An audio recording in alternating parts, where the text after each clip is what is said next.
Hello and welcome to another installment of Comparative Reasoning. I'm your host, Sidra Kennedy, and today we'll be going over some random topics because, the whole Twitch thing just wasn't working out. It doesn't really work out for anybody. It does for gamers and stuff, but talk shows and podcasts and stuff, that's a small ordeal, especially with people not wanting to go to Twitch because of Amazon, but wanting to stay on YouTube, not thinking about Google, which is the ones that took all the money from YouTube. But hey, we're going to go over some random stuff today. Kind of quick, I guess, maybe. I don't know.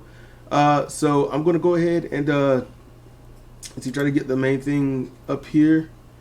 So here we go. Topics, host, small screen person, basically small screen. So let's get started. So first one is, we should never rely on emotions. And I'm like, no, I disagree, because emotions are awesome. See, emotions let you know when you've been hurt, wronged, and whatnot. It helps others understand what you are feeling. If everybody was Vulcan, you wouldn't know what was going on now, would you? So, it's a good way. Also, you can manipulate some people's emotions. You can use your false emotions to control others' emotions and then make them wonder if they're doing the right thing. See, emotions is just one part of the brain. The other is that critical thinking that we're taught to not use. We're forced to not use. So I think it's best for there to be moderation. Oh yes, when something happens, you can tell, hey, I'm upset, I'm saddened, I'm, melancholy, I am forlorn, I'm excited, happy, joyous, regardless, and then what happens from those, do they become gregarious? Do they become Gary Lowe's? Do they become, gesticular? I mean, what happens. And it's part of your personality. And it's a base of every single human being. Even to those that may claim that they just don't have those emotions. No, they got them. It just depends on where it is. And it might be that one specific tiny area where they only show maybe a certain amount. It's like, did you get upset? Yeah, but did you show it? Nope, but you did get upset. It's an emotion. You don't have to show it. You just have it. A tree fell somewhere. I don't have to know where it is. I just know it's done it. So, yes. And, and to make the statement, we should never rely on emotions, that's declarative. And, I disagree with that, because you're not going to dictate how I should feel and what I should do and all this other stuff. That just ain't happening. And so for me, personally, what I've done over my life is use people's emotions and their anger to judge how they truly feel about me and or something else. That's what I do. And I don't troll, I don't incite, I don't even do anything. I don't know. I just answer honestly to something, and they get personally upset, and then they let me know how they feel, and I'm like, okay, you're someone I shouldn't be around. I don't have to go after you personally. I don't have to insult anybody. I don't have to insult you or anyone. They're just going to get pissed, and I'm going to be able to okay, I know you're not the right person to be around. I have to use whatever bad or misfortunes that I have to the best of my advantage wherever I can. So therefore that's why I don't know many people. I say hello, I say goodbye, I thank you, you're welcome, and I have made so many enemies doing that. So, I have to use what I can where I can. So let's get to the next one. Oh, and I'm gonna let you know, if you disagree with something or you got your own thoughts on something, let me know. I might just use those comments, in a follow-up video or something. Who knows? If you want to jump over to Discord and we can have, a chat about it, that's all good with me. Gmail is also a thing. I did have a Gmail set up so that people could just talk to me when they felt like it, but nobody wanted to use it, so I disabled it. If you want me to have a Gmail, because Gmail would be easier for you to contact and just have a little, G-chat list there, you can just pop on in because you're already there. Be like, look, I get on this Gmail account and then we can just talk. It's very simple, and I like that. Okay, so artificial intelligence, AI. Should an artificial general intelligence be created? One, I get what they're saying. In general, basic artificial intelligence, should it be created? No. Because should is obligation. See, that's where everyone messes up. Should equates to obligation. And nothing's obligated to be made or created. There's no obligation. So that's where they mess up. So colloquially, they're probably asking, is it best for something to be created? What they're trying to probably say, but they don't have the wherewithal or the training to ask in a certain way. So, is it best for it to be created? No, because in truth, this is how it's going to happen. You make one, and then suddenly people are going to be like, I disagree with everything it does and everything it says, because it's not based on emotion. It doesn't have emotion, and therefore there can be no special pleading. There can be no appeal to authority. Is literally, is it logical? Yes or no? Is this favorable to you or not? And it's very simple. This hurts you, it should not be. Is that simple? Or this hurts you, it must be modified so it does not, but yet it remains. And when you have your emotions, which is like, we should never rely on emotions. When you have your emotions, what you do is you're like, look, I don't like this minority group. However, I do have I have a daughter that's half one of those minority groups. So they're not all bad, although I hate that group. Everything that I have done, everything I have said is to hate this minority group. But because my family member or my best friend or something is of that minority group, they're not all bad. So please spare my friend, but kill the rest. Stuff like that happens. So the AI would definitely be like, no, there's no special pleading. So do you hate them all? Then this one has to go too. And that would be the big fight. Now, there's another one. It is I think it's the top one. And this one is, look, whoever makes it, they're going to be in favor of that person's whims. So they could make the AI, but make sure the AI agrees with them.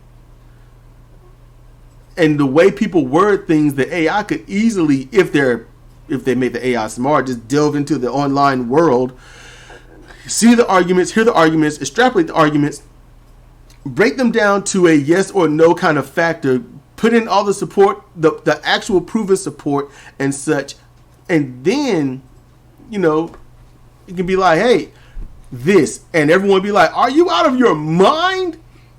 So, is it good to create one? No. Is it going to be worthwhile? No, because as I always say, computers are only as smart as the person that made them. That's it. So if you're mad your computer's glitching, messing up, or it came out with the wrong algorithm or calculations, that's because the one that made it wasn't smart enough to counter what just happened. That's usually it. It's too basic to not understand. But if I have the wrong understanding, then let me know, because I have no problem being wrong. Me being wrong means there's a little hope for people. Next one, all drugs should be legalized. In this case, all drugs are obligated to be legalized. I agree. Every cocaine, heroin, marijuana, meth, legalize every iota of it. The only thing that needs to be made are laws where you cannot sell to anyone that is in high school. That's it. You don't put an age on it. Oh no. You in high school, you can't have it. That's simple. And if you sell to someone that's in high school, but they were lying to you and they had all these fake IDs, you should not be punished. They should be punished as you would be punished if you sold to someone knowingly in high school. Because they're the ones that lied. That's entrapment. That's BS just to get what they want. You don't punish the ones trying to sell. You punish the ones that are tricking the ones selling. You see, that's how I see that.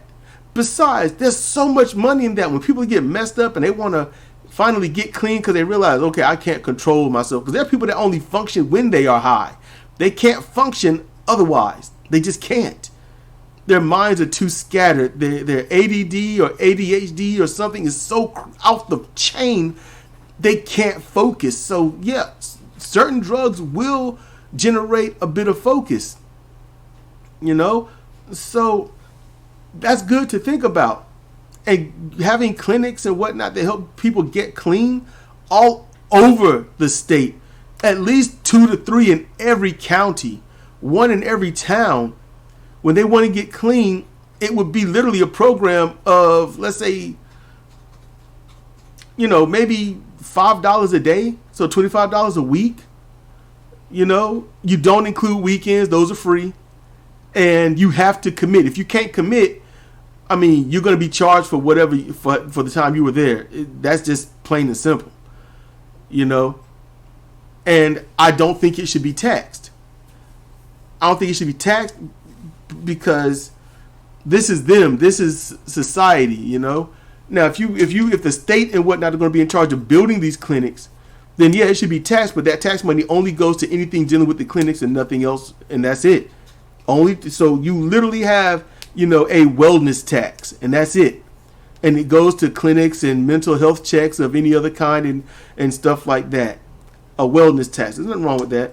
Well, crap. That segues to the next one. So is taxation theft? It's the last one too. Is taxation theft? Yes. Because at first you were taxed. First you didn't have to pay taxes. You know, it was like, look, do your part, help your town, help your state, help your city, help the United States. Okay, so you pay your taxes, all that, you know, because that's how it was, you know, for a brief amount of time.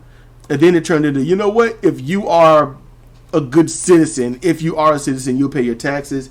You put some little patriotism with it, and people are like, yeah, so then they patriot check everyone else into paying taxes. And then after that, it turns into you have to do it because if you don't, we'll put you in prison, even though it was always cited to be illegal to force anyone to pay taxes.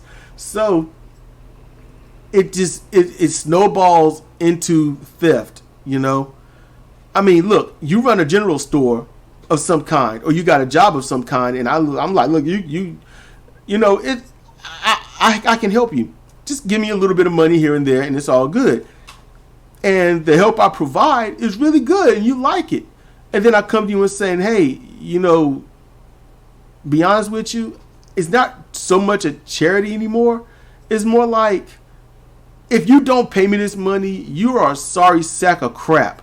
And you are not worth my time or anyone else's time, and everyone's going to hate you. So now you feel so terrible because everyone starts turning their back on you, so you start paying your taxes. And then I come back to you a month later and say, look, if you don't pay these taxes, I'm going to shoot you in the face. And you're like, holy crap, I don't want to get shot in the face. So you pay the taxes. And I do whatever I want with that money. It no longer goes to helping you. I just do whatever I want. Mainly, you know, I give myself a third. A third goes to anyone that's helping me, and a third is split between you and the state. And you're like, this is not fair. Because if you don't pay taxes, you go to prison. You know, where people pay taxes to keep you there. You know. So, is taxation theft? Yes. It's not only theft, it's rape. That's what it is, because that's what rape, well, the original definition was. It was theft. It was stealing.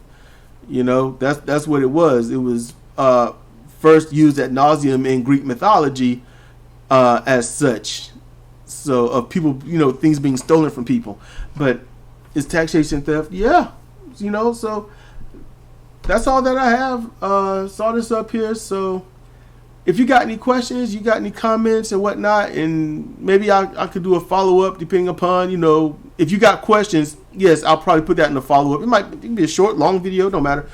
But, yeah, that's pretty much it. So this has been Cedric Kennedy for Comparative Reasoning. Thank you for listening.